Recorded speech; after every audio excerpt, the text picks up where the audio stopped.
Salam sejahtera. Apa khabar anda semua? Saya harap anda semua sehat-sehat sahaja pada musim COVID-19 ini. Hari ini kita telah menjemput 3 orang panel untuk membincangkan sebuah tajuk yang berkaitan dengan obesiti di kalangan kanak-kanak dan juga pengajarannya. Obesiti ditakrifkan sebagai pengumpulan lemak yang tidak normal dan berlebihan dalam badan yang boleh memudaratkan kesihatan kita.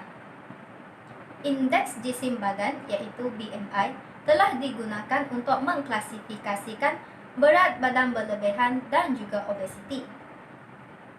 Dapat dilihat tren global terhadap peningkatan makanan yang tidak berkhasiat, iaitu makanan yang berlemak, makanan yang mengandungi kandungan gula yang tinggi, pengambilan fiber yang rendah, dan juga aktiviti fizikal yang kurang diamalkan oleh penduduk global telah menyebabkan mereka mengalami masalah obesiti. Namun, obesiti tidak hanya berlaku pada orang dewasa, tetapi juga kanak-kanak. Menurut Konvensyen mengenai hak kanak-kanak dan Akta Kanak-kanak, seseorang kanak-kanak adalah di bawah umur 18 tahun. Seseorang kanak-kanak itu dikenali sebagai anak kecil atau budak yang masih belum membuat keputusan sendiri ataupun mencapai tahap balik. Masalah obesiti di kalangan kanak-kanak adalah amat membimbangkan kesihatan awam. Obesiti dunia telah meningkat hampir 3 kali ganda sejak tahun 1975. Sekurang-kurangnya 340 juta kanak-kanak telah mengalami masalah obesiti. 40 juta kanak-kanak yang bawah umur 5 tahun telah disahkan mengalami masalah obesiti.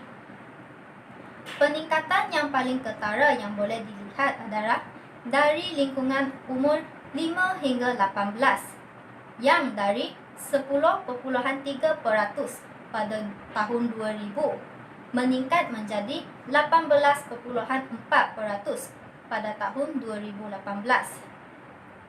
Pada tahun 2019 telah didapati 38 juta kanak-kanak disahkan mengalami masalah obesiti.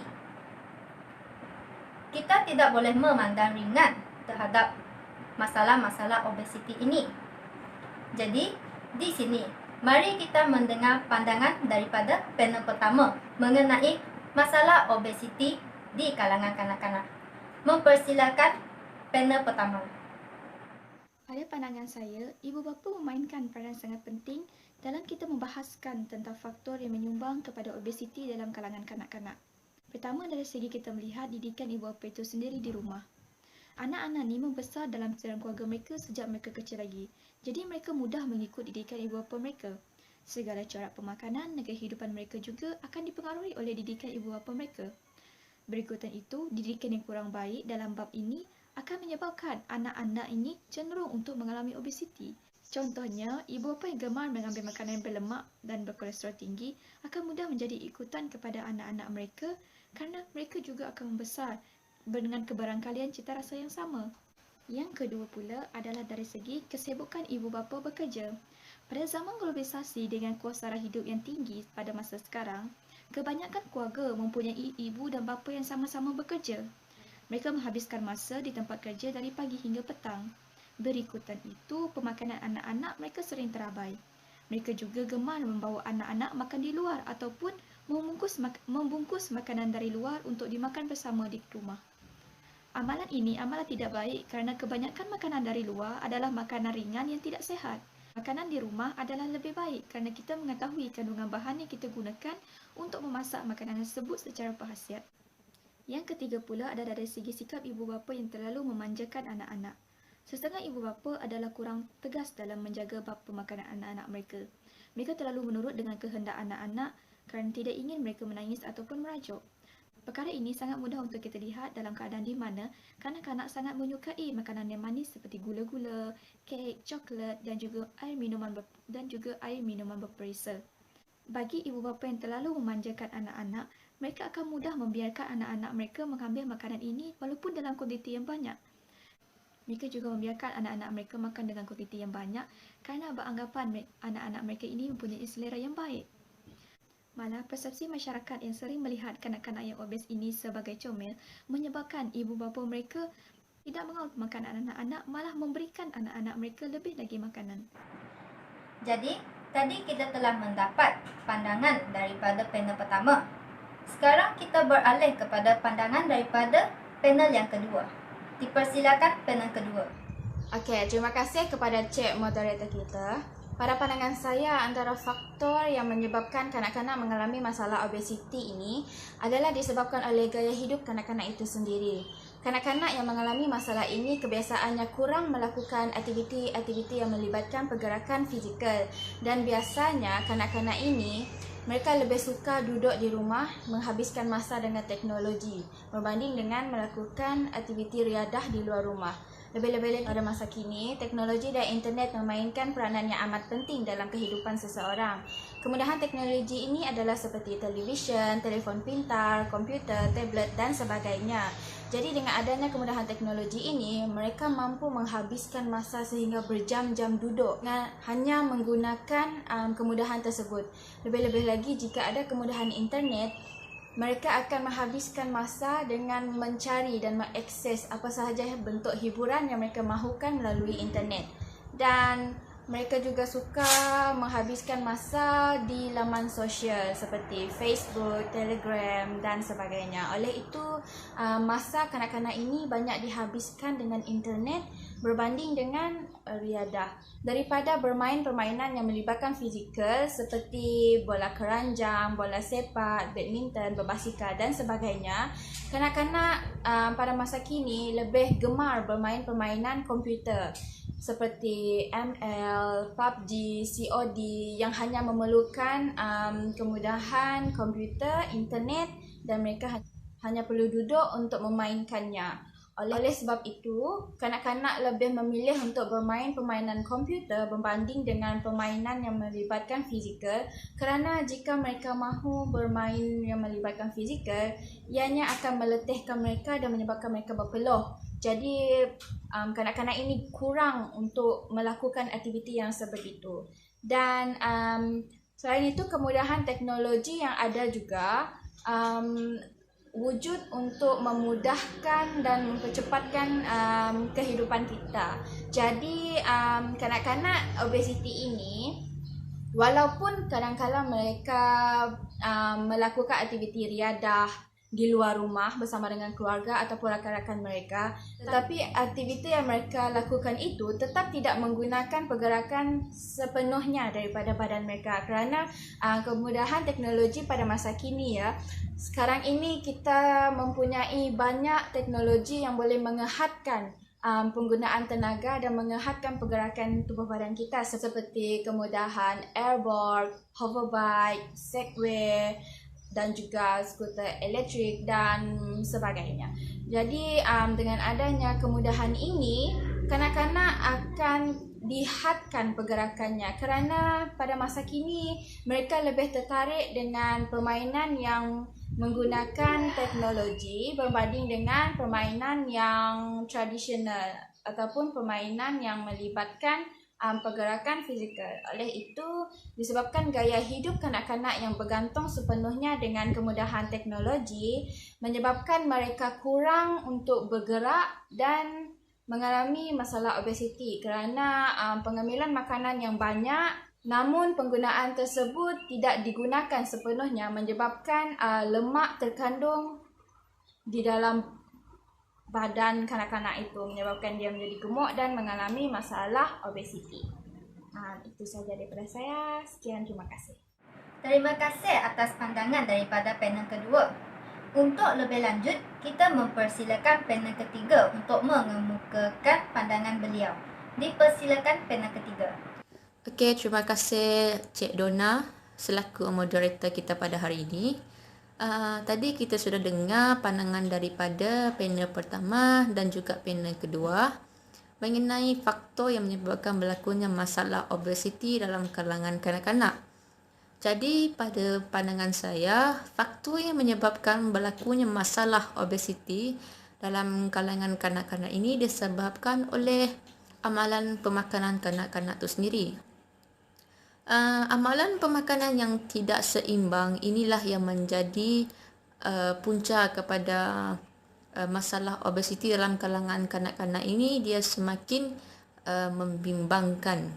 Seperti yang kita tahu, kanak-kanak ini dia amat gemar makan makanan segera, makanan dan minuman yang manis dan berkalori tinggi. Namun mereka tidak suka makan makanan yang berkhasiat seperti sayur, buah-buah, kerana mereka merasa makanan tersebut dia tidak sedap. Jadi apabila pengambilan makanan segera yang berkalori tinggi ini melebihi jumlah yang sepatutnya pada peringkat umur mereka, jadi inilah yang menjadi punca kenapa masalah obesiti dalam kalangan kanak-kanak ini dia terus berlaku, kerana pengambilan makanan berkalori ini melebihi jumlah yang sepatutnya. Jadi tambahan pula, makanan segera ini dia mengandungi jumlah kalori, gula dan garam yang tinggi. Jadi makanan segera ini dia memang tidak berkhasiat untuk kanak-kanak itu sendiri. Dia tidak memberikan nutrien yang sepatutnya. Jadi inilah sebab kenapa kanak-kanak itu menjadi obes, disebabkan oleh pengambilan makanan yang tidak seimbang, yang tidak mengikut piramid makanan. Selain daripada amalan pemakanan kanak-kanak itu sendiri, amalan pemakanan keluarga juga turut mempengaruhi masalah obesiti dalam kalangan kanak-kanak. Amalan pemakanan keluarga yang tidak seimbang, yang tidak mengikuti piramid makanan ini, apabila diamalkan secara berterusan dalam jangka masa yang panjang, ini yang akan menyebabkan anak-anak mereka mengalami masalah obes. Seperti yang kita tahu, amalan pemakanan yang seimbang ni, setiap hidangan tu dia perlu mengikuti hidangan berdasarkan piramid makanan. Namun apabila kita melihat kepada situasi semasa ini, tidak semua keluarga itu dia mengamalkan hidangan itu berdasarkan piramid makanan, kerana mereka merasa asal sudah makan, asal sudah kenyang, itu sudah memadai.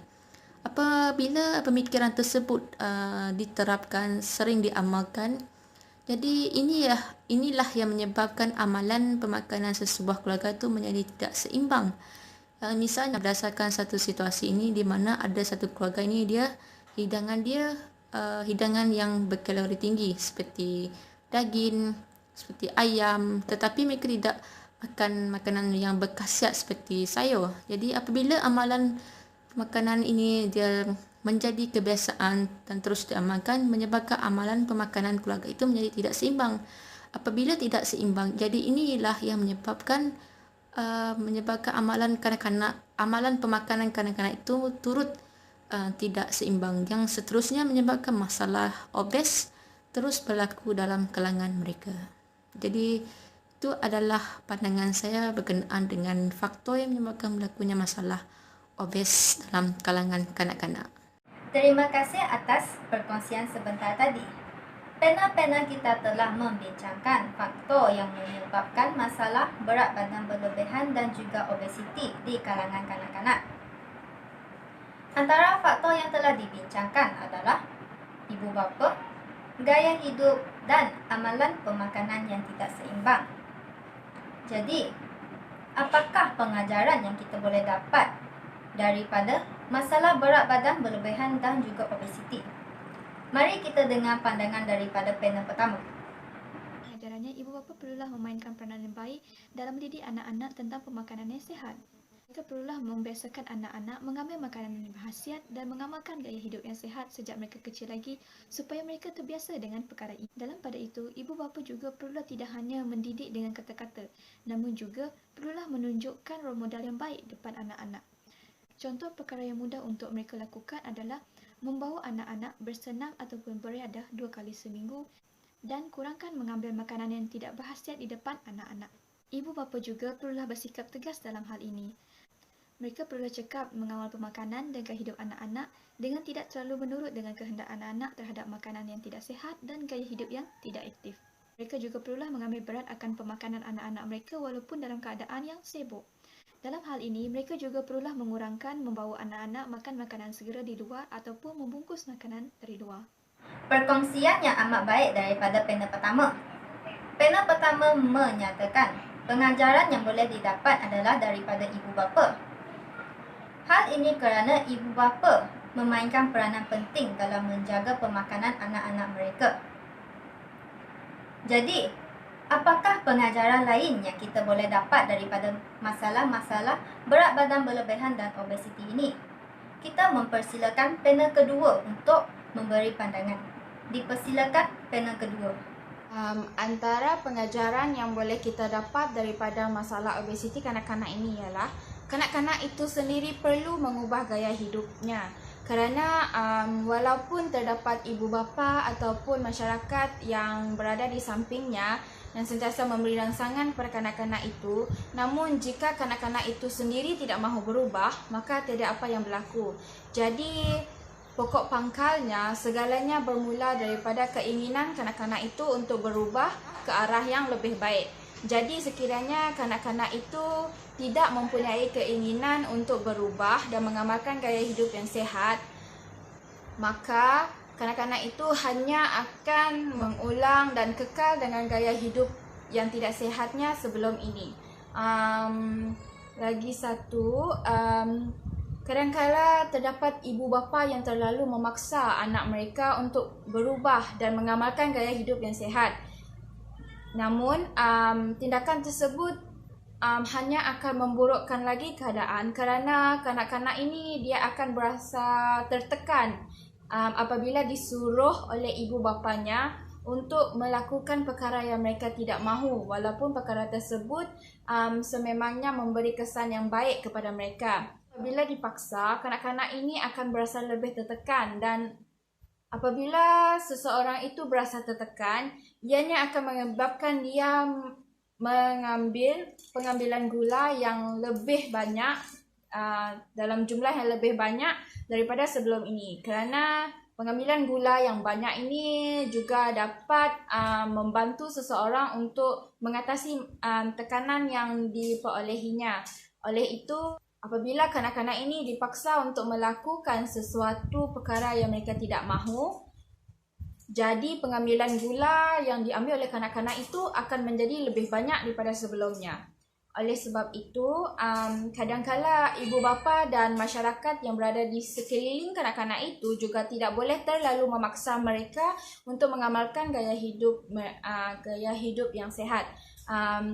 Ingin saya tekankan lagi, oleh itu kanak-kanak itu sendiri yang perlu mengubah gaya hidupnya dan mengamalkan gaya pemakanan yang sihat seperti pengambilan makanan berdasarkan piramid makanan dan sentiasa bersenam dan melakukan pergerakan fizikal agar masalah ini dapat diatasi dan kanak-kanak itu juga dapat hidup dengan gaya hidup yang lebih sihat.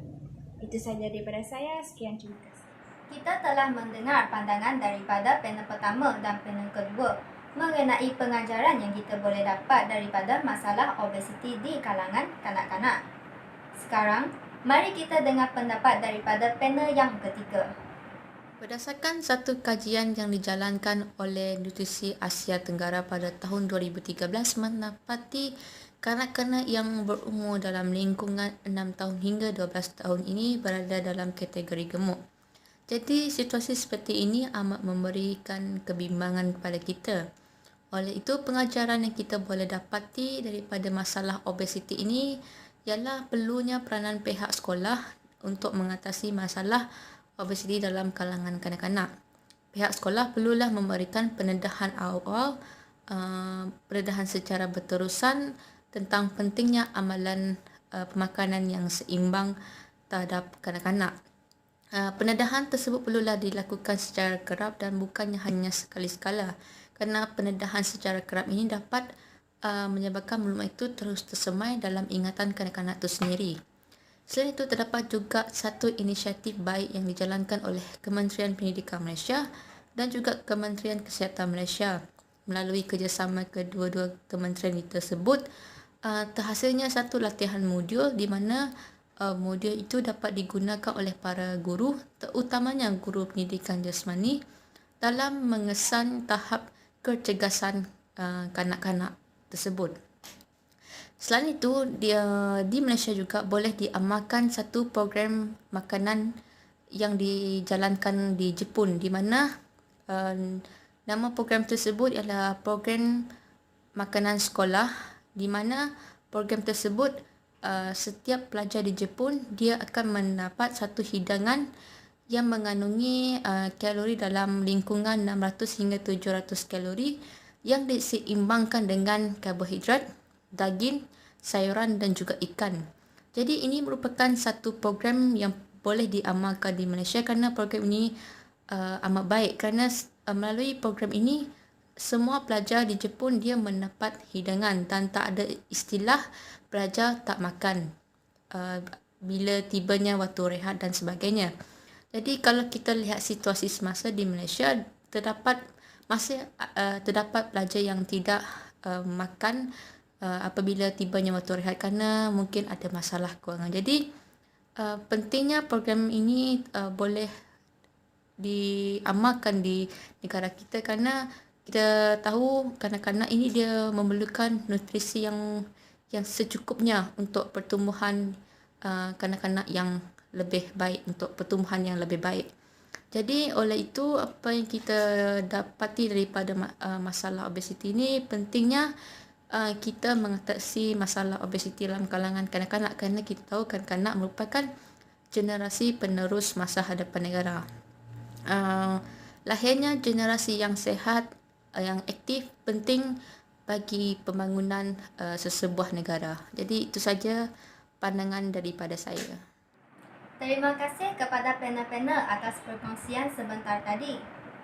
Di sini kita boleh simpulkan bahawa obesiti di kalangan kanak-kanak adalah masalah kesihatan yang amat serius dan membimbangkan.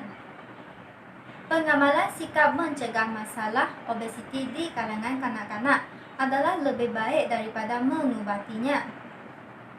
Tidak dinafikan bahawa masalah obesiti kanak-kanak dipengaruhi oleh ibu bapa, gaya hidup dan juga amalan pemakanan yang tidak seimbang yang diamalkan oleh kanak-kanak tersebut. Oleh itu, pelbagai agensi haruslah berganding bahu dan bekerjasama membantu masyarakat dalam mengatasi masalah obesiti di kalangan kanak-kanak ini.